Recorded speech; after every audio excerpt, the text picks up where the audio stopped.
EBS के 5वीं class में आप सभी लोगों का स्वागत। ईबीएस सभी कंपटीशन के लिए महत्वपूर्ण है, चाहे यूपी टेट हो, सी टेट हो, यस टेट हो, चाहे अन्य अदर एग्जाम। आज का पहला प्रश्न, सौर स्थिरांक किसे कहते हैं? बड़ा इंपॉर्टेंट है। सौर स्थिरांक किसे कहते हैं? वायुमंडल के ऊपरी सीमा पर प्रति इकाई क्षेत्र में प्राप्त होने वाली सौर विकिरण को सौर स्थिरांक कहते हैं।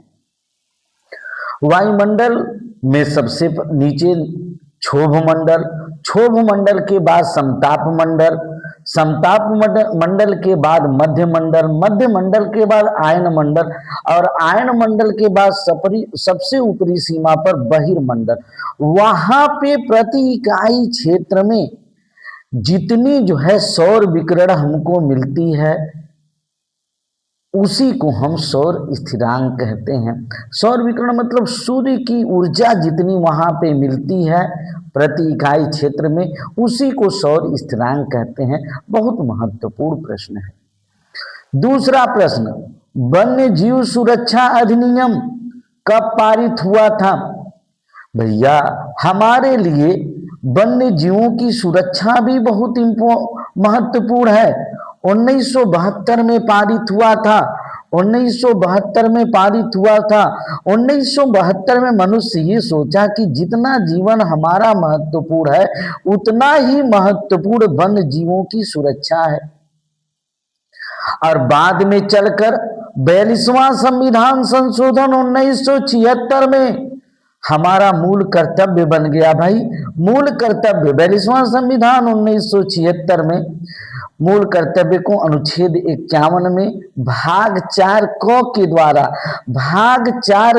द्वारा जोड़ा गया है और मूल कर्तव्यों की संख्या 11 है और उसमें से 51 जी में वन्य जीव सुरक्षा अधिनियम है। याद कर लीजिएगा बेटा, ये स्मृति स्तर का चिंतन है। थाल घाट दर्रा एकदम आपको याद हो जाएगा। भाई, मुंबई को ही थाली समझ लीजिए। मुंबई और नासिक, नासिक को आप जानते हैं प्याज से जानते हैं, हर लड़का जानता है। मुंबई और नासिक के बीच में थाल का मतलब थाली। और आप ही बताइए, प्याज जो है थाली में आती है और वो प्याज कहाँ से आती है? कौन सबसे ज्यादा? नासिक। तो थाल घाट दर्रा मुंबई और नासिक के बीच में है, महाराष्ट्र में। भोर घाट दर्रा मुंबई को पूरे से जोड़ता है। दर्रा दर्रा वो प्राकृतिक रास्ते होते हैं जो पर्वतों के बीच में होते हैं। भोर घाट दर्रा, अगर हम मुंबई से, जब मुंबई आधी रात को लोग कहते हैं जागती है, उस समय हम चलें तो भोर तक पहुंच जाएंगे। पूरे मुंबई को पूरे से अगर जोड़ता है भैया, तो मुंबई को पूरे से जोड़ने वाला, मुंबई पूरे दोनों महाराष्ट्र में है, भोर घाट दर्रा। अब आते हैं पाल घाट दर्रा। भैया, ये कोयम्बटूर तमिलनाडु से केरल कोचीन, कोचीन का प्राकृतिक बंदरगाह। शांत घाटी केरल काफी फेमस है। कोचीन एक जो है प्राकृतिक बंदरगाह है, अपनी सुंदरता के लिए जाना जाता है। पाल घाट दर्रा कोयम्बटूर और केरल के बीच में है भैया। कोयम्बटूर तमिलनाडु और केरल कोचीन में। और सेनकोट दर्रा बहुत इंपॉर्टेंट है भैया। सेनकोटा दर्रा बहुत इंपॉर्टेंट है। सेनकोटा दर्रा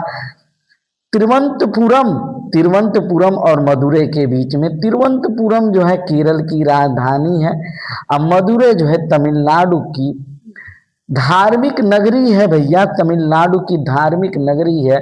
ये 4 दर्रे बड़े इंपॉर्टेंट हैं और दर्रे वे होते हैं जिसको प्रकृति ने दिया है। भारत में पश्चिमी घाट के दक्कन शुष्क हैं। आप ही बताइए, पश्चिमी घाट, उतना बढ़िया नक्शा हम नहीं बना पाते हैं लेकिन फिर भी हम दिखा रहे हैं, ये भारत का जो है पश्चिमी घाट नीचे। तो भैया यहाँ पे सबसे पहले क्या है? गुजरात है। गुजरात के बाद क्या पड़ेगा भैया? महाराष्ट्र पड़ेगा। महाराष्ट्र के बाद कौन पड़ेगा? गोवा। गोवा के बाद कर्नाटक। कर्नाटक के बाद केरल। और यहाँ पे जो पर्वत है उसको हम सह्याद्री श्रेणी कहते हैं। क्या कहते हैं भैया? सह्याद्री श्रेणी कहते हैं। और जो भी अरब सागर से मानसून आएगा इन सह्याद्री श्रेणी के पर्वतों से टकरा के इधर वर्षा कर देगा, और इधर वर्षा नहीं हो जाएगी। वर्षा जब नहीं होगी तो वृष्टि छाया प्रदेश उसको कहते हैं। वृष्टि छाया प्रदेश, रैन वृष्टि छाया प्रदेश, भैया सह्याद्री के पीछे वृष्टि छाया प्रदेश और ज्वालामुखी के बेसाल्ट चट्टानों से ये बना है। और ये दक्कन प्रत्येक राजा को अपनी तरफ आकर्षित किया है भैया। दक्कन दक्कन और दक्कन पश्चिमी घाट के दक्कन शुष्क क्यों है? क्योंकि उधर बरसातें नहीं होती हैं। आर्सेनिक की अधिकता बड़ा इंपॉर्टेंट है भैया। आर्सेनिक की अधिकता से ब्लैक फुट होता है। जल में आर्सेनिक की अधिकता जब हो जाए ना तो ब्लैक फुट होता है। यह रोग सबसे ज्यादा पश्चिम बंगाल में मिलता है भाई, क्योंकि वहां पे आर्सेनिक की अधिकता ज्यादा है। कौन सा ज्योमंडल का अजैवी घटक नहीं है? अजैवी घटक नहीं है कवक भैया, कवक। अब जैसे मृदा दे दिया तो यह अजैविक है, इसमें जीवन नहीं है। अगर आपको फास्फोरस दे दिया तो इसमें भी जीवन नहीं है। आपको प्रोटीन दे दिया ऑप्शन में तो इसमें भी जीवन नहीं है। लेकिन जीवन के लिए प्रोटीन, फास्फोरस, मृदा, जल, वायु, इसमें किसी में जीवन नहीं है, लेकिन जीवन के लिए महत्वपूर्ण है। यह सब अजैविक घटक हैं लेकिन जीवन के लिए महत्वपूर्ण है। और कवक, कवक को जो है हम जैविक घटक में लेते हैं तो कौन सा अजैविक घटक नहीं है? तो कवक जो है नहीं है, कवक जो है जैविक घटक है। आइए एक बार देख लेते हैं। वायुमंडल की ऊपरी सीमा पे प्रति इकाई क्षेत्र में प्राप्त होने वाली सौर विकिरण को सौर स्थिरांक कहते हैं। वन्य जीव सुरक्षा अधिनियम 1972 में पारित हुआ था। 42वां संविधान 1976 में मूल कर्तव्य में इसको डाल दिया गया। 51 जी में वन्य जीव सुरक्षा अधिनियम है। थालघाट दर्रा मुंबई और नासिक के बीच में है। भोरघाट दर्रा मुंबई और पुणे के बीच में है। पालघाट दर्रा कोयम्बटूर और केरल के बीच में है। सेनकोट दर्रा तिरुवनंतपुरम और मदुरै के बीच में है। पश्चिम घाट के दक्कन इसलिए शुष्क है क्योंकि सह्याद्री श्रेणी के किस साइड में? आप कहेंगे सर सह्याद्री श्रेणी के पश्चिम तरफ जो है बरसात होती है और इधर बरसात नहीं होती है। वृष्टि छाया प्रदेश है जिसको रेन शेडो प्रभाव। और यह दक्कन किससे बना है? ज्वालामुखी के बेसाल्ट चट्टानों से बना है। आर्सेनिक की अधिकता से ब्लैक फुट रोग होता है। और जीवमंडल का ये सारी चीजें अजैवी घटक हैं लेकिन कवक जो है जैविक घटक है। अब आते हैं अगला प्रश्न। ग्रीन पीस इंटरनेशनल का मुख्यालय कहाँ है? बहुत इंपॉर्टेंट है। Amsterdam Netherland. विश्व के नक्शे में आप नीदरलैंड को देख लीजिएगा। हमारी जीएस की क्लास पढ़ेंगे ना शुरू से तो उस समय उसके बारे में बताया गया है। अब आते हैं बायो मैग्निफिकेशन क्या है? आप ही बताइए। जैसे जैसे समय जा रहा है ना विषैले पदार्थ की सांद्रता हमारे पर्यावरण में बढ़ती जा रही है। समय के साथ ऊतक में विषैले पदार्थों की बढ़ती सांद्रता है। पहले हमारा जीवन काल 100 वर्ष हुआ करता था लेकिन आज हम 60-70 वर्ष तक जी रहे हैं। क्यों भैया? हमारे ऊतकों में विषैले पदार्थों की सांद्रता बढ़ती जा रही है जिसको बायो मैग्निफिकेशन कहते हैं, जैविक आवर्धन कहते हैं। और ये आवर्धन जो है वृद्धि, विकास और जनन सब में बाधा उत्पन्न करता है भैया। बायो मैग्निफिकेशन बड़ा इंपॉर्टेंट है। समय के साथ ऊतक में विषैले पदार्थ की बढ़ती सांद्रता, बड़ा इंपॉर्टेंट प्रश्न आ गया। संविधान सभा द्वारा राष्ट्रीय गान को कब अपनाया गया भैया? संविधान सभा द्वारा राष्ट्रीय गान या राष्ट्रीय गीत, राष्ट्रीय गान और राष्ट्रीय गीत दोनों को 24 जनवरी 1950 को अपनाया गया। जहां राष्ट्रीय गान किसने लिखा भैया? आप कहेंगे सर रविंद्रनाथ टैगोर ने लिखा। वहीं पे राष्ट्रीय गीत किसने लिखा? बंकिम चंद्र चटर्जी। तो यहाँ राष्ट्रीय गान की बात हो रही है जो कि 52 सेकंड में गाया जाता है। राष्ट्रीय गान सर्वप्रथम कब गाया गया? तो भैया 27 दिसंबर 1911 में कांग्रेस के कलकत्ता अधिवेशन में सर्वप्रथम गाया गया था। और उस समय अध्यक्ष पंडित विशेन नारायण दत्त थे। और राष्ट्रीय गान रविन्द्रनाथ टैगोर की पत्रिका आई थी, तत्वबोधिनी पत्रिका, उसमें भारत भाग्य विधाता शीर्षक से जो है यह उस पत्रिका में 1912 में पब्लिश हुआ था। तत्वबोधिनी पत्रिका, आपसे कभी भी पूछा जाएगा कि तत्वबोधिनी पत्रिका किसकी है तो आप कहेंगे रविन्द्रनाथ टैगोर की। अब आते हैं कार्बन डेटिंग।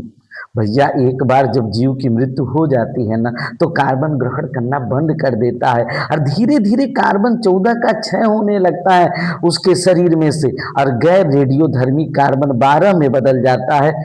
और इसी के द्वारा जो है मौजूद हड्डियों के आधार पे हम ये पता लगा लेते हैं ये हड्डियां कितनी साल पुरानी हैं। कार्बन डेटिंग में मौजूद हड्डियों और सामग्रियों का मापन किया जाता है इस पद्धति के द्वारा। और जंगली गधों का अभ्यारण्य भैया बहुत इंपॉर्टेंट है। गुजरात का कच्छ का रण जो दलदली क्षेत्र है वहाँ पे जंगली गधे पाए जाते हैं, बड़ा इंपॉर्टेंट है गुजरात के कच्छ के रण में। तो आइए एक बार फिर हम शुरू से देख लेते हैं। ग्रीन पीस इंटरनेशनल का मुख्यालय कहाँ है? Amsterdam Netherlands. बायोमैग्निफिकेशन क्या है? समय के साथ ऊतक में विषैले पदार्थों की बढ़ती सांद्रता। संविधान सभा द्वारा राष्ट्रीय गान को कब अपनाया गया? 24 जनवरी 1950। और राष्ट्रीय गान सर्वप्रथम कब गाया गया? 27 दिसंबर 1911 कांग्रेस के कलकत्ता अधिवेशन में, जिसमें अध्यक्ष पंडित बिशन नारायण दत्त थे।